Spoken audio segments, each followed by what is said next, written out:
કાલે શું થયું હતું? સક્કરપુડીની વાત આવી. હવે સમજ્યા ને સક્કરપુડી એટલે કોણ? એના સામ ભગવાન. સક્કરપુડી એટલે બધા સંતો એના સામ ભગવાન. યાદ રાખ્યું સારું. આ બીજી લીટી શું બોલ્યા?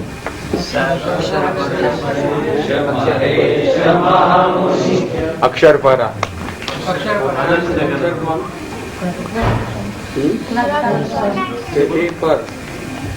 એટલે એમાંથી ઉપર એટલે કઈ ઉપર બેસતા નહીં. એમનો સુપર પાવર એટલો ભગવાન નો છે કે જ્ઞાત્યાન સ્વામી કેટલો ઊંચો વધારે એટલે સુપર. એટલે એમની ઉપર અક્ષર આનંદ ઘન એટલે અક્ષરથી પર જેની સત્તા છે એવા ભગવાન અક્ષર પર આનંદ ઘન. આનંદ એટલે આનંદ એટલે હસે. આમ તમે હસો છો બધા?